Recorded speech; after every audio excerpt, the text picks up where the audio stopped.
여러분 안녕하십니까?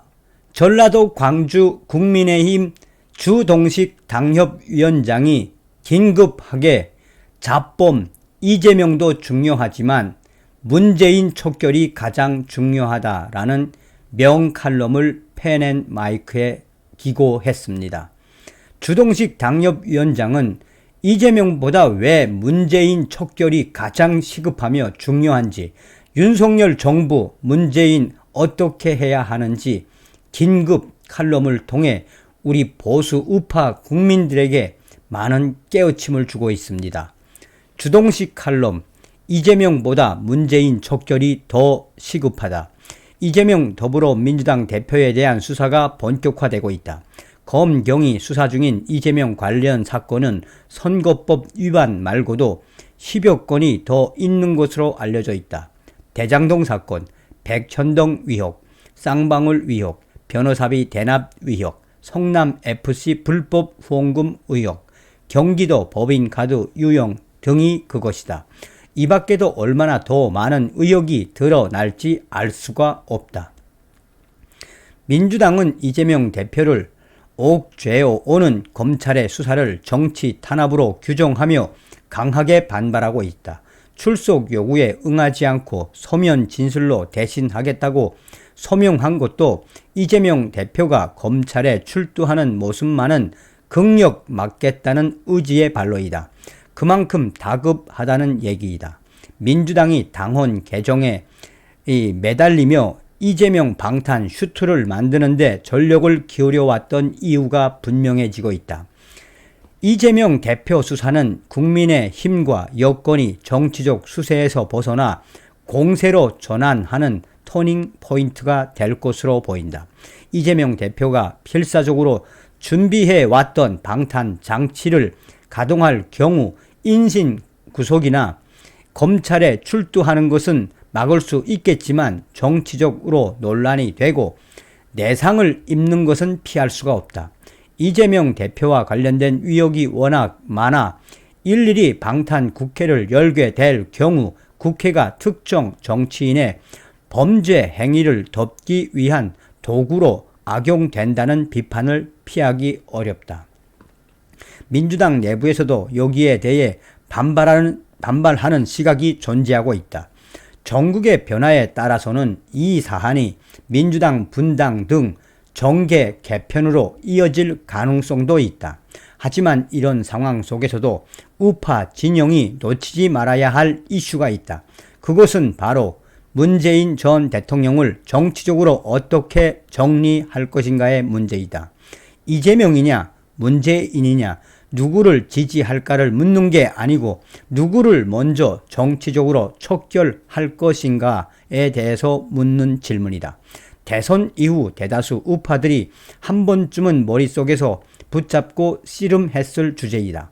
결론부터 말하자면 우파는 잡범 이재명보다 문재인을 촉결하는 데 주력해야 한다. 이재명은 온갖 범죄의 혐의를 쓰고 있다. 그 혐의 대부분은 사실일 것이라고 본다. 혐의 내용도 매우 심각하다. 원칙대로 수사와 사법 절차가 진행된다면 엄중한 처벌을 피하기 어려울 것이다. 정치 활동이 불가능해질 수도 있다. 하지만 이재명의 범죄 내용은 본질적으로 잡범 성격이다. 혐의가 사실로 인정돼도 거기에 적용되는 법률은 대개 부정부패 등 비리에 관련된 것들이다. 물론 금액이 크고 범죄 수행을 위해 권력을 동원했으며 범죄를 저지른 목적도 대한민국 최고 권력을 장악하는 것이었다. 대한민국 고위 공직자들을 범죄에 엮어 넣었다는 점도 악질이다. 하지만 본질적으로 이재명의 혐의 내용은 비리 범죄의 범주에 들어간다. 그러나 문재인은 다르다. 단언하기는 어렵지만 문재인이 대통령 재임 기간에 개인적으로 착복을 하거나 부정부패에 연루되지는 않았을 것으로 본다. 물론 김정숙의 호화 의상 의혹이나 대통령 전용기 불법 사용, 대통령 순방을 개인적인 관광의 기회로 악용했다는 등의 문제는 남아있다. 문준영의 예술 활동에 공적인 자원이 부당하게 지원된 것 아닌가 하는 위문도 남아있다. 하지만 저런 위혹들이 계획적인 권력 차원의 부정부패나 비리일 가능성은 없지 않다. 권력을 행사하는 과정에서 자연스럽게 발생하는 개인적인 일탈 정도라고 판단한다. 물론 그렇다 해도 그 위법성은 엄정하게 추적해 책임을 물어야 한다. 문재인의 진짜 문제점은 다른 곳에 있다. 개인적인 부패나 비리 문제가 아니다. 그보다 훨씬 심각하다. 문재인은 대한민국 좌파들이 87년 체제 등장 이후 공들여 쌓아올린 정치적, 도덕적 정당성의 인격적 구현이다. 이건 문재인 개인이 도덕적으로 깨끗하거나 정치적으로 정당하다는 얘기가 아니다. 그것과는 전혀 다른 차원의 문제이다. 87년 체제는 좌파 중에서도 직선제 개헌을 내세운 주사파 세력들의 정치적 승리를 통해 만들어졌다. 직선제 개헌 등 당시의 정치적 요구는 제도 민주주의, 즉 부르주아 민주주의의 범주 안에 포함할 수 있는 성격이었다. 하지만 그런 제도적 민주주의 요구를 내세워 투쟁을 주도한 집단이 반대한민국 친중 성격의 주사파 세력이었기 때문에 87년 체제는 내부적으로 반대한민국 성격을 강화하는 경로를 밟게 된다. 원래 대한민국 헌정 질서 수호를 위한 투쟁이자 희생이었던 5.18이 좌파들에게 장악되어 친북 반미 투쟁인 것처럼 호도되는 것이 단적인 사례이다. 좌파의 정치적 승리로 만들어진 87 체제이기 때문에 이 기간 내내 좌파가 정치적 정당성을 확대해 가는 현상이 이어졌다. 87년 체제 초기에는 우파가 현실 정치 권력을 유지했기 때문에 좌파는 국가 권력 기구 내부에는 진입하지 못하고 다른 출구를 찾아야 했다. 다양한 영역의 어젠다를 발굴해 이슈 파이팅으로 연결하는 시민단체 활동에 주력했던 것이다. 노조를 조직하는 활동도 크게 보면 여기에 포함할 수 있다. 이 그람시의 진지전 개념에 대응할 수 있는 전략이었다. 대한민국 내부에서 반대한민국 가치와 명분을 쌓아가는 선택이었던 셈이다. 우파도 이런 사실을 모르지 않았다. 박홍 소강대 총장의 주사파 발언이 파문을 일으킨 것이 그 무렵이었다. 박홍 총장의 발언은 전형적인 메카시즘 형태로 비판받기도 했지만 정작 지금 대한민국의 현실을 보면 그 발언이 전체적인 방향에서는 틀리지 않았다는 점을 확인시키게 된다. 문제는 우파의 우려와 대책이 별로 소용이 없었다는 점이다. 공권력과 언론, 심지어 이 구사대 폭력까지 모든 수단과 방법을 동원했지만 대한민국 곳곳에 퍼져가는 좌파의 진지를 뿌리 뽑을 수는 없었다. 현실 권력은 여전히 우파의 손에 있었지만 점차 사회 전반의 분위기는 좌파 편향으로 기울어져 갔다. 김영삼, 김대중, 노무현 정권을 거치면서 제도권으로 진출하는 좌파도 늘어났다. 특히 김대중의 햇볕 정책 이후 주사파 이념은 대한민국의 공식 담론 체계 안에서 시민권을 얻게 됐다. 경제 민주화 주장과 함께 좌파의 이념적 체제성을 이루는 두 축 가운데 하나로서 평화 통일론 등 대북 유화 기조는 주류 이념으로까지 승격된 것이다. 이때쯤이면 우파 진영 내부에서도 좌파 이념의 정치적 정당성을 인정하고 거기에 투항하는 사람들이 늘어났다. 특히 여론 동향에 민감한 제도 정치권 내에서 이런 사례가 많았다. 보수 정당 내에서 개혁 성향이라고 평가받는 정치인들이 그런 경우이다. 좌파 출신이거나 좌파 성향이 강한 것을 개혁적이라고 평가받는 현상은 대한민국 담론 시장을 장악한 좌파들의 정치적 이념적 영향력을 보여주는 현상이었다. 좌파도 정치적으로 위기에 몰린 경우가 많았다. 특히 노무현이 호남 정치 세력과 절연하고 정권 연장에 실패하면서 좌파 진영 전반은 고사 직전의 상황으로 내몰렸다. 안희정이 우리는 패족이라고 발언한 것이 당시 좌파 진영의 위기의식을 그대로 드러내 보여주었다. 하지만 노무현의 죽음은 좌파 진영의 몰락의 위기에서 건져냈고 오히려 현실 정치에서 노무현의 패배는 좌파의 도덕적, 정치적 정당성을 반증해주는 상징 자산이 됐다. 김대중과의 절연 이후 노무현 등 좌파 진영에 분노하던 호남도 백기를 들고 투항을 했다. 80년대부터 광주 시민운동권 내부에서 진지를 구축해온 주사파 잔당들이 결정적인 역할을 했다. 5.18만으로는 정치적, 사회적, 도덕적 명분을 유지하는데 한계를 느끼던 전라도 광주의 좌파 세력들은 때마침 터진 세월호 사건을 5.18의 비극적 상징 자산에 적극적으로 포함시켰다. 대한민국 내부를 잠식해오던 좌파의 공세가 정점을 맞이한 시대가 2016년 촛불과 이어진 박근혜 대통령 탄핵이다.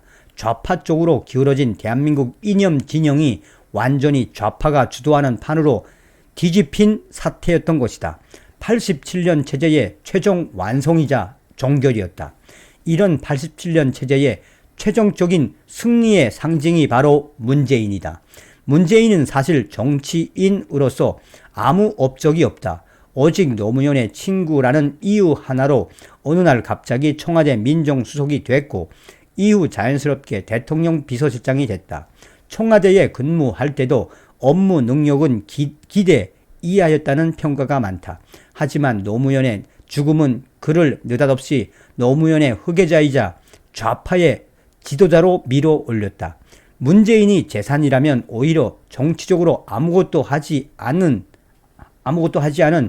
이 무능력과 PC 성향에 맞춘 외모와 분위기 그리고 철저하게 주사파 세력의 요구에 부합하는 대학 신입생 수준의 저열한 사회의식이다. 이것으로 충분했다. 그 이상이면 오히려 문제였을 것이다. 문재인이 심각한 국정 파탄에도 불구하고 임기 말까지 40%대 넘는 지지율을 유지한 것은 오직 87년 체제의 정치적 승계자라는 위치 때문이었다. 이재명의 범죄가 자범 성격인 반면 문재인의 그것은 모두가 내란, 외환 및 여적죄 수준이다. 문재인의 국정 방향은 처음부터 끝까지 대한민국의 약화와 해체를 목표로 한 것이다. 소득 주도 성장 등 반기업, 반시장 정책과 탈원전 등이 대표적이다.